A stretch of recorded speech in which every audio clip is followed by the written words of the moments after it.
My name is Stella Kudjordji. I work with Public Relations Women Foundation as the programs and membership lead. So the Public Relations Women of the Month is our initiative, spotlights senior women in public relations that are doing amazing work, because we've seen over the years that we have a lot of very excellent service delivery by female professionals. But most of the times they don't really talk about the work that they do. They're really focused on showcasing the brand, building their clients to a very good international global standard. And most of the time, they don't really talk about the great work that they do. And this is what entry level, mid level professionals need for their career growth. So, someone is having difficulty transitioning from entry level to mid level. How do they do this? They need to learn from people that have been able to navigate this seamlessly. That is why we have the Public Relations Women of the Month, whereby it is merit based and we spotlight women each month of the year. So for this month, we have Miss Sophia Kudjordji. Thank you for joining us. It's an honor to have you, and thank you for accepting our invite to feature as our PR Woman of the Month. Thank you so much. I feel very humbled and honored by this offer to share my story with others. I trust that we have been through whatever we have been through, so we can be able to share with others, from them to also learn from this. So I'm very grateful for the honor of being identified and recognized as your woman of this month. I'm very grateful. All right, thank you. Sophia Kudjordji is a distinguished senior public relations expert and a multi-award winning communications leader, celebrated for her remarkable contributions to the communications industry in Ghana and across Africa. With a proven track record of building high-performing PR functions and teams within some of Ghana's most prominent organizations, Sophia currently serves as the Chief Corporate Communication Officer at the Jospong Group of Companies. Her leadership, recognized through numerous awards, underscores a commitment to excellence in corporate communication. Sophia's expertise spans a wide range of disciplines: journalism, public relations, development communication, sustainability, stakeholder engagement, and climate change advocacy. She inspires the next generation of communication leaders in Africa through mentorship.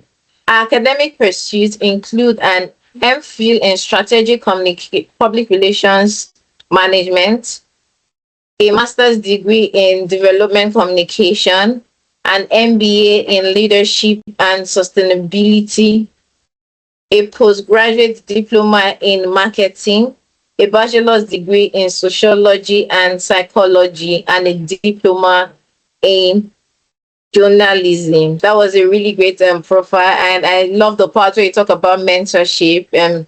Yes, for the career, for an industry to strive, and for it to be better, we need more mentors. So how did you get into public relations? Because I see that you have a bachelor's in sociology and psychology. So how did you get into public relations? Was it something you always knew that this is what I was doing, or you stumbled on it by chance? We'd love to know. So, on the contrary, it wasn't one of my plans. Thank you so much for the profile. So, I actually started off, as you can see, as a journalist. I trained as a journalist, and the desire was to be a newscaster, how do you call it, a bilingual secretary or bilingual person or a lawyer. But then as I entered and I did actually practice journalism for 8 years. And then I moved into diplomacy, where I had the opportunity to work with the British High Commission. And then I was there when a friend called me and said, hey, there is this private company that is looking for somebody to do their public relations, marketing things for them.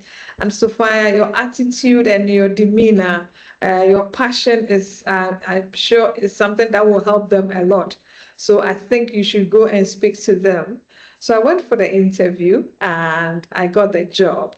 So that is how it Oh, started wow. when I thought I was going to be, and I left journalism as a senior reporter, and I was getting quite excited that I was going to do journalism, but God had his own plan for me. Was it easy for you to transition from journalism to public relations? Because you said you've been a journalist for 8 years. That's a long time. Yes. How were you able to Yes. seamlessly transition into public relations?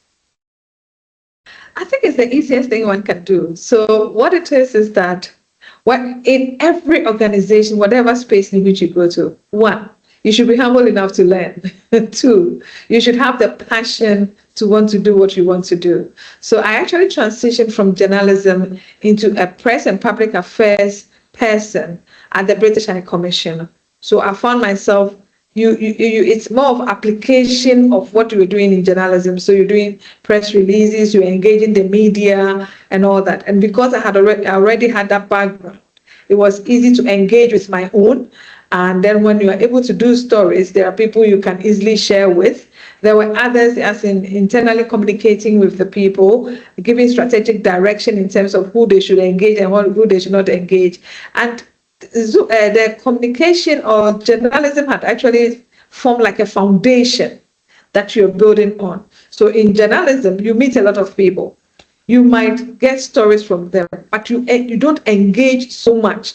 But here, you move the contact from just having a chat to draw stories from them to building a relationship with them to ensure that it's not a one-off meeting, but it's more of a lifelong relationship building. So it was quite easy moving from journalism into PR because that foundation had already been laid.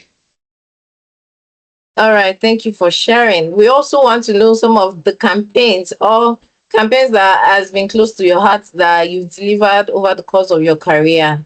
Some campaigns you worked on that you think that wow, this campaign was really impactful. We'd love to hear about them. Wow, I might have to start from the journalism bits because one of the stories I did, which was a real campaign at the time, was there was a time that it was announced in the media that one of the countries, I can't even remember the country again, it's been like 25 years. So that this country was trying to bring their used chimpanzees to Ghana because they were using them for scientific research and all, and they no longer had use for them. So they were bringing them to Africa, and Ghana was their focus. And immediately, myself and other journalist colleagues just picked up the issue, did a serious investigations into how this thing can be, how the impact it will have on our people and all that. And we managed to stop it. We came up with a number of articles and feature articles, and we managed to stop that. That is one thing I'm so proud of, that we managed to stop it. And it was a good thing back in the days. I think it was in the 90s or so. And then at the British High Commission, I started the website for them, and we used to call it the Explore, campaign, where we get people to easily go to the website to get information that you do not have to necessarily have to walk there to make inquiries before you get information for whatever you want to do. And that also went successfully, and it was a great one. My next job, which is UT Group, I was part of the team that transformed the company from a non-bank financial institution into a bank. And then we did a name change. We did floating shares on the stock exchange. These are all campaigns that we did, and I was part of the lead of the communications team that drove this, and it was quite interesting. And then in my current organization, we came up with what we call the Ask Zoomlion and then the Get a Bin campaigns, which were to get people. I work in a waste. My biggest operation is in the waste management space. So we managed to get people to own bins because we believe that for you to be able to keep your environment clean, you need a receptacle. And everybody must be deliberate about getting their own receptacles. Otherwise, you are not able to build the culture real well. So we started a campaign, Get a Bin, and it was quite successful. across the nation. Yeah. So these are a few things I want to mention for now. Thank you so much for sharing with us. We want to know, how do you collaborate with other teams or departments within your organization to align broader PR strategies to achieve the business goals? So PR is like the lifeline of any organization. And so everything any department wants to do, you have to help them. Either you are helping them to couch their message as to how it should be, you are coming up with creating the content for them as to how to share amongst people, and whether they need to build relationship with some organizations or institutions outside. We engage them whenever they need such support. They come to us, we engage them, we come up with ideas together. One of the things we did recently, which we are not even yet, we haven't sent it out yet, is what we call Project Upendo, where we worked with the human capital department. They said, look, we want to see how our people will live our values. And this is in terms of internal communication, how our people will live our values. And we said, fine, let's sit down. We sat down with them, had a conversation. We teased out the ideas that were sitting with them. We sat down as a team to also, brainstorm, and then decided that, look, okay, if it is about our values, how do we get our people to love the value and to live it? And so we brainstormed, came up with ideas, came up with all manner of jargons and taglines and plans on how this can be implemented. And it went very well. So normally we engage whichever department which we want to meet us. And then there is a weekly conversation among all the departments, where everybody share their ideas. This person is doing that, how can we help you, and all that. So that's how we do it.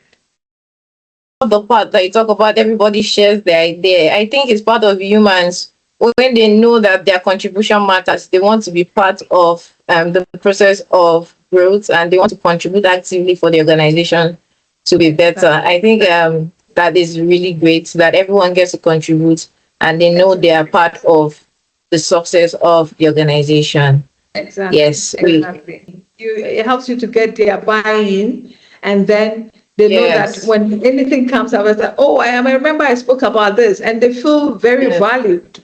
Once their voices are heard, their inputs are recognized, and they see it being implemented, they feel really valued. And the next time you want them to do anything, they are there for you. Yeah. Yes, definitely.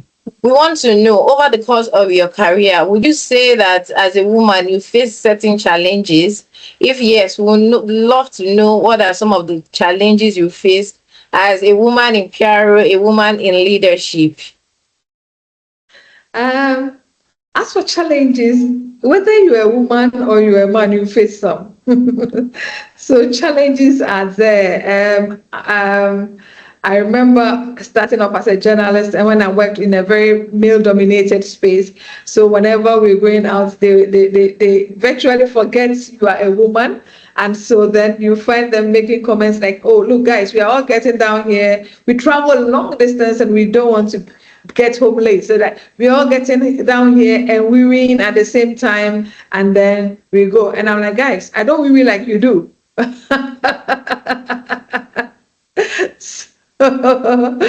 mean, that was if I want to talk about gender issues, that's the first thing that comes to my mind. But I think that over the years, I have had very great support from the guys I've worked with.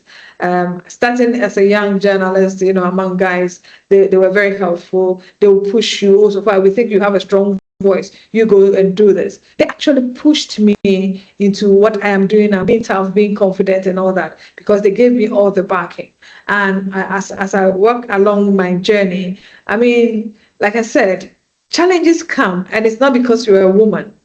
I don't know what happens in other spaces. I know in other spaces, some women are really brought down and all that. But in spaces where I have found myself, I've always had great support from my superiors. Of course, there are times that you think that if I were a man, my voice would have been stronger and things would have been done better. because I would have pushed harder. Of course, I'm not one that is soft to deal with, though. So, but I think that some of these things are facts of life. I call them my learning curves. They can't break me. These challenges are there to move you to the next level. As I tell myself all the time, I'm in school, I'm brilliant, I'm excellent. How do I prove that? I need an exams to show that, yes, I am ready for the next level. And these challenges, I believe, are there to build you. One, they make you resilient. They make you strong. They make you courageous. Because if you run away from one challenge, you come back to meet it. So you rather build the strength to withstand it and move forward. Sometimes these challenges, what they do to you is they help you to find other ways of doing things. And so for me, I think that, yes, there are challenges, but I can't pinpoint a particular challenge that I would say has been so tough that it pushed me back from doing what I have to do. Because no challenge has been able to stop me from moving up the ladder or from getting to where I am today by the grace of God. Thank you for sharing, because over time we've seen that women that start in the labor force entry level is higher than women that get to mid level, even senior level. And you say that some women experience challenging, maybe balancing family, childbearing, taking care of a close relative, that these are some of the challenges that women experience, especially women in career. Would you say that you didn't experience any of these personal issues, or you were able to balance it as at the time? So I believe it's my personal story that has pushed me to this level where women will have to stop work to go and take care of children. I know women who have put their professions on hold, their careers on hold to go and take care of family for maybe 3 years, 4 years, and all that thing, because my personal circumstances haven't pushed me to that level, you know. But of course, I have my other external family things that sometimes I wish I could be there, but I am not there because of work. But so some of us who are, my family is more of the external family one, where I have my sisters, my siblings, my nieces, my nephews, and I would like to be part of everybody's event. But that has not really impacted my work as it should. But I know women who have had to stay home, some no fault of theirs. There are some women who get pregnant and they are sick throughout, and so they can't work. You know, there are some also who give birth and their birth situation is such that after their maternity, they have to wait and all that. That sometimes scare off some employers because they think that that break will affect their work. But I have not had to experience all that. Really appreciate you. We want to know, do you think that the practice of public relations in Ghana is different from other regions in Africa and in the world in general? I don't think so. Public relations has to do with building relationship, building reputations. And so I keep telling people of late that I think that every organization or every institution should also, or every career, every profession should be trained on communication skills as part of their training. But I think that public relations is something that cannot be different from any place. They are the same. The only thing is that every country might have some cultural nuances. And the public relations practice, I would say, is virtually the same anywhere because it's about building relationships, about managing reputations. It's about making brands visible, protecting brands, and all that. And all these are the same. The only thing is that all these every country or every region might have some cultural nuances which might inform the way they deliver or they practice their relationship building and all that. For instance, I know there are some jurisdictions you cannot shake hands with women or you cannot hug people just anyhow. But for some, in building your relationship, you might come to a point where you shake hands, you do this and all that. So I think that For me, the practice is the strategic practice of public relations is the same anywhere. And I should be able to practice in Ghana, in Nigeria, and in Europe or wherever. The only thing is that every region will have their nuances, which I will have to study and be able to align.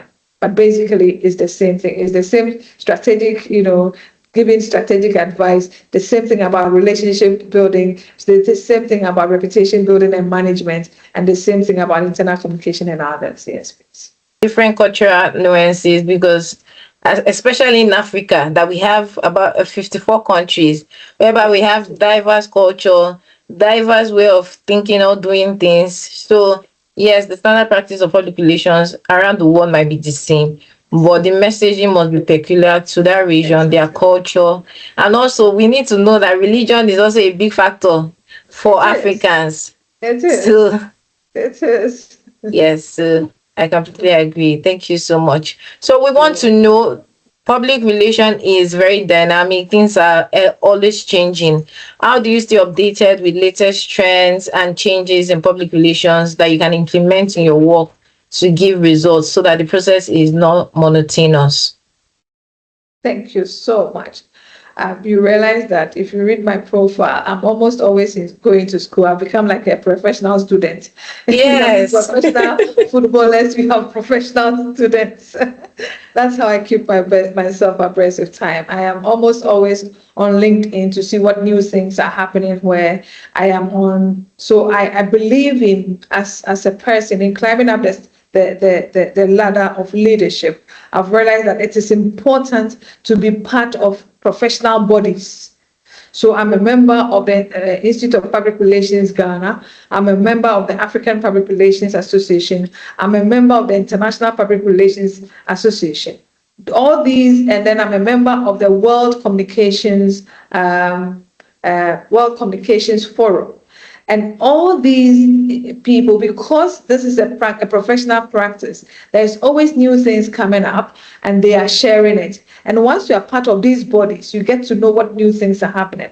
One other thing that I do a lot, I mean, as a professional person, is every year, beginning of the year, I go online to look for trends, new trends in my practice, in my area of practice, and see what I have to do. So before we come up with our strategy, we would have pulled out what the new trends are, and that will feed into our strategy for the year. And so every now and then I'm learning, and I love to attend conferences and workshops to know what new things are people are also doing in their workplaces, what are the best practices as well. Because at the end of the day, you even need to know what people are doing for you to confirm that indeed you are doing something great.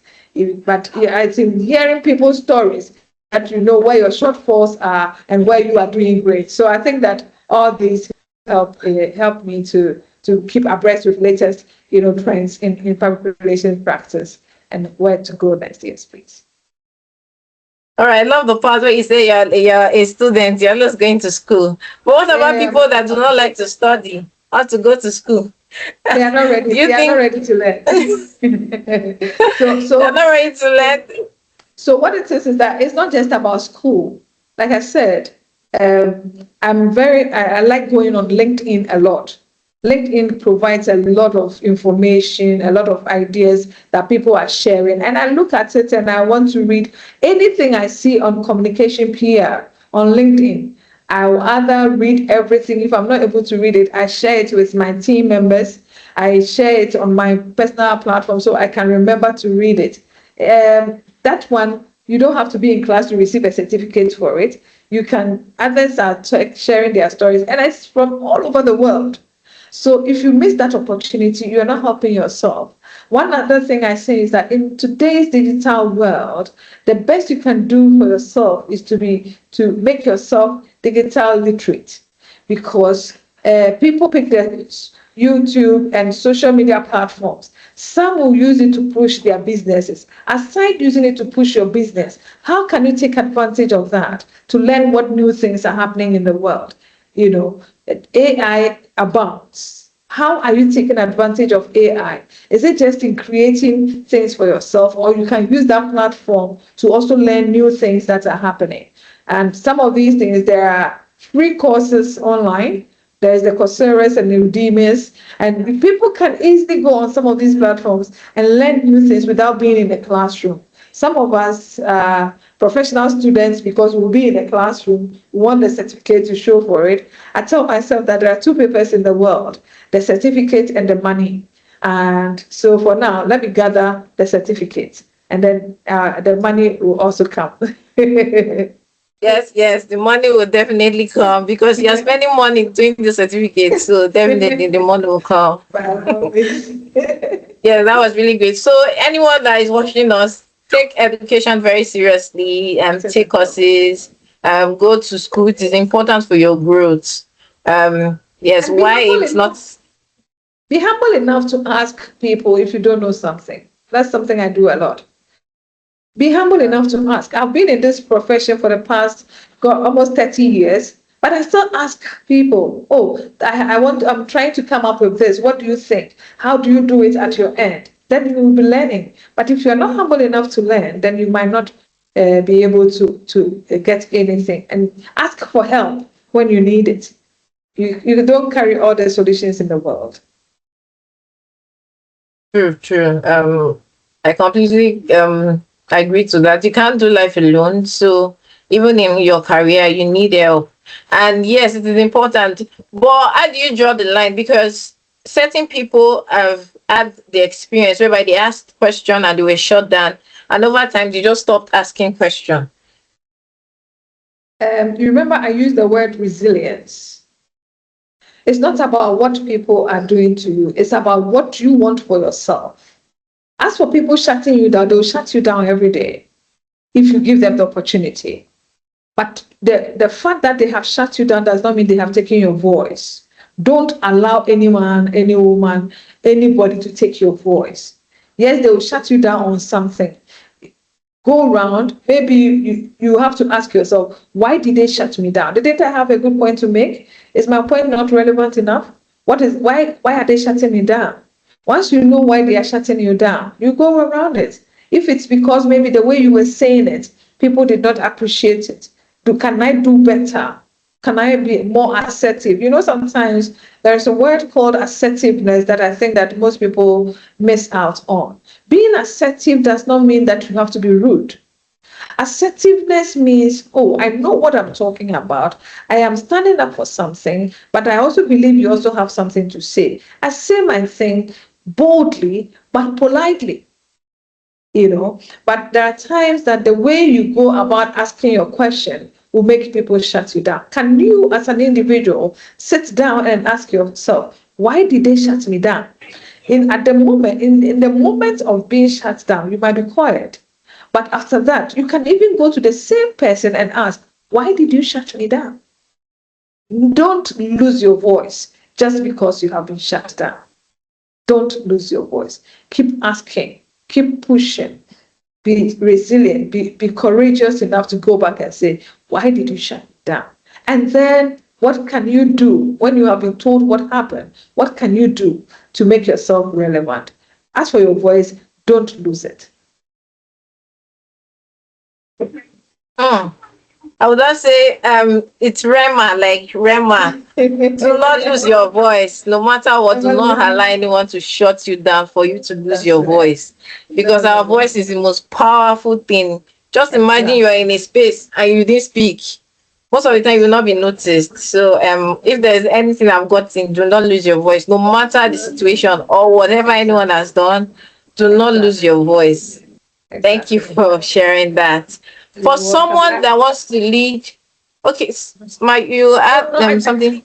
Yeah, I just wanted to say that, you must be known for something. You should stand up for something. And that is why we are like the custodians of our brands. You should stand up for something, for somebody to say that, this one, you can never get her to succumb to this or compromise on this because you have a stance. Whatever happens, take a stand. It's very important. Yes, take a stand. So you're known for something. Yes. Yes, thank you. For a PR professional who aims to lead with impact, what advice will you give to that professional?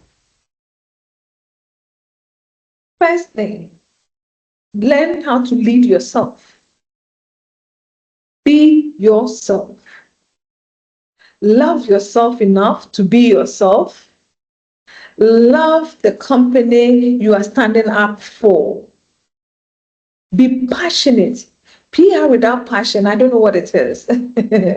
Be passionate about the brand or the organization or institution you are standing for, because your passion is what is going to drive the credibility of your company.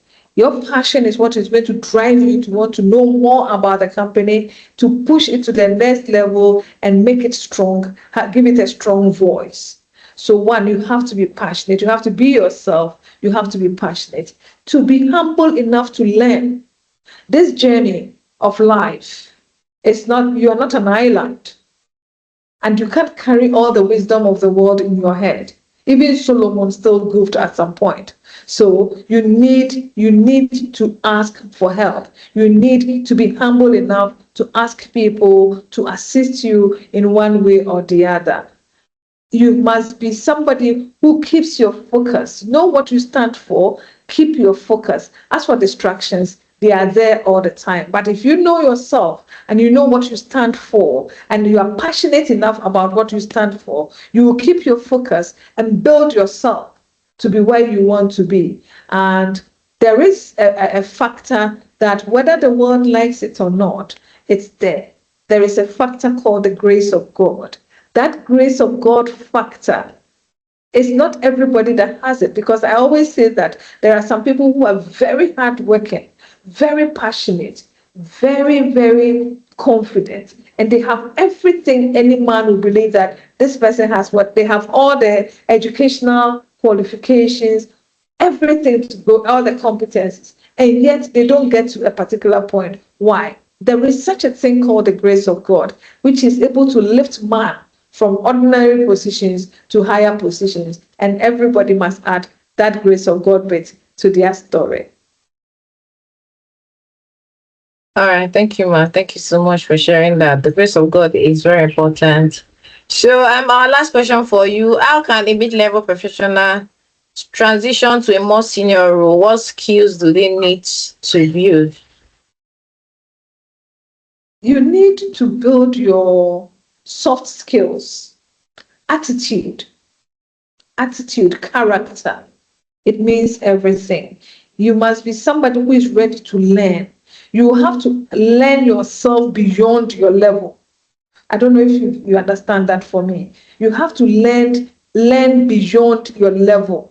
Because if you are at the same level and producing the same thing, then you remain at the same level. But once you begin to learn beyond yourself, you are ready to engage others, senior people, allow yourself to be mentored, either from afar or structured, and learn.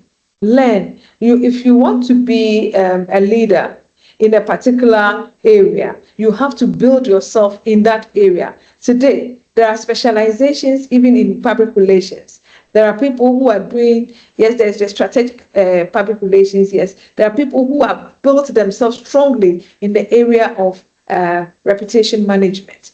They might not be strong in, how do you call it, in internal communication, but they are very strong in the overarching reputational management of build yourself in something, make yourself strong in something. Because at the end of the day, in every organization, they say that nobody is this dispensable, but you make yourself irreplaceable by having all the competencies and adding the soft skills, your people management skills, the way you engage with people, the way you treat people, the way you manage resources. How accountable are you? Are you ready to take up responsibility? Or you are the type that is ready to blame others for what is happening? If you are one who is able to take control of your life, have that emotional intelligence and have empathy for people, because people matter. At the end of the day, it's all about people. If you don't know how to manage people well, then you will be struggling. But if you learn how to manage people well and you add that to your competencies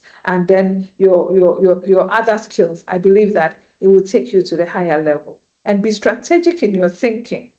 Be strategic in your thinking. Yes. is very important. Be a critical thinker. Don't just accept things on the surface. Interrogate issues, delve deeper, and find solutions. The world needs solutions. It's solutions that moves you to the next level, not just doing what everybody is doing.